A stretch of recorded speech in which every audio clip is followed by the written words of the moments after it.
नमस्कार, मेरा नाम है सोनी श्रीवास्तव और आप देख रहे हैं वोकल न्यूज। संयुक्त किसान मोर्चा के किसान दिल्ली के जंतर मंतर में एक बार फिर से इकट्ठा हो रहे हैं और सरकार से अपनी मांग कर रहे हैं। किसान एमएसपी समेत कई मांग कर रहे हैं, जिसमें सबसे बड़ा मुद्दा एमएसपी ही है। सरकार को किसान बिल वापस लिए लगभग 8 महीने हो चुके हैं, जिसको वापस लेते हुए सरकार ने किसानों की मांगों पर विचार करके जल्द से जल्द हल निकालने का वादा किया था, लेकिन इस पर अभी तक कोई काम नहीं हुआ है।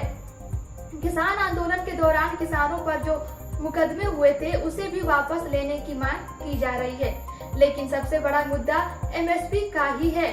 अब आपको बताते हैं कि किसानों के लिए एमएसपी के क्या फायदे हैं। मिनिमम सपोर्ट प्राइस यानी कि एमएसपी, जिसे न्यूनतम समर्थन मूल्य भी कहते हैं।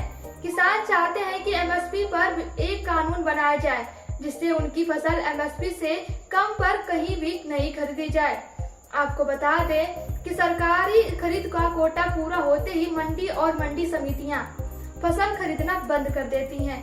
बची हुई फसल को किसान मजबूरी में व्यापारी को बेचता है। व्यापारी एमएसपी जैसी किसी चीज को नहीं मानता और किसानों को मजबूरी में अपनी फसल कम दामों में बेचनी पड़ती है।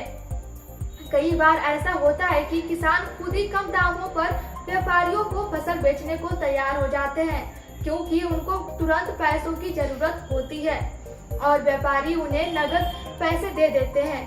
किसानों की एक जो बड़ी मांग है वो है कि देश का हर किसान कर्ज मुक्त हो। आपको बता दें कि देश के किसानों पर लगभग 17 लाख करोड़ रुपए का कर्ज है, यानी हर किसान लगभग 75,000 के कर्ज में डूबा हुआ है।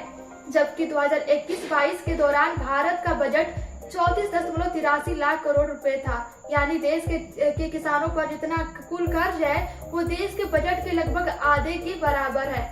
ऐसे में सरकार के सामने किसानों की इस मांग को पूरा करने का एक बड़ी चुनौती होगी और इसका असर भारत की विकास दर यानी जीडीपी पर पड़ सकता है।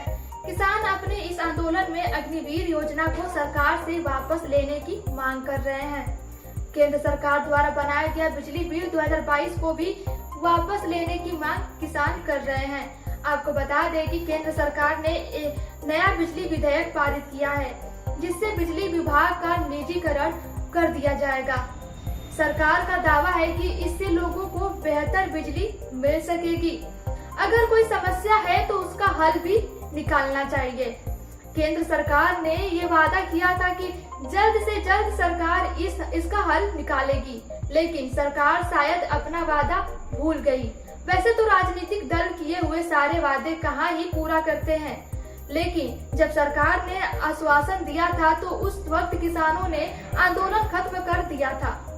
सरकार ने पिछले महीने यानी जुलाई में एमएसपी पर एक समिति का गठन किया था और किसान संगठनों से अपने प्रतिनिधि भेजने को कहा था, लेकिन किसानों ने अपने प्रतिनिधि नहीं भेजे थे, क्योंकि इस समिति में वे ही सरकारी प्रतिनिधि थे जो किसान बिल का समर्थन कर रहे थे। इसलिए किसानों ने अपने प्रतिनिधि भेजने से इनकार कर दिया था। सरकार को इस मुद्दे पर आगे बढ़ना था, लेकिन उसने तो न झुकने की कसम खा रखी है। इसलिए संकट दोबारा दिल्ली तक पहुंच गया है। ऐसी ही तमाम खबरों को जानने के लिए जुड़े रहिए वोकल न्यूज के साथ।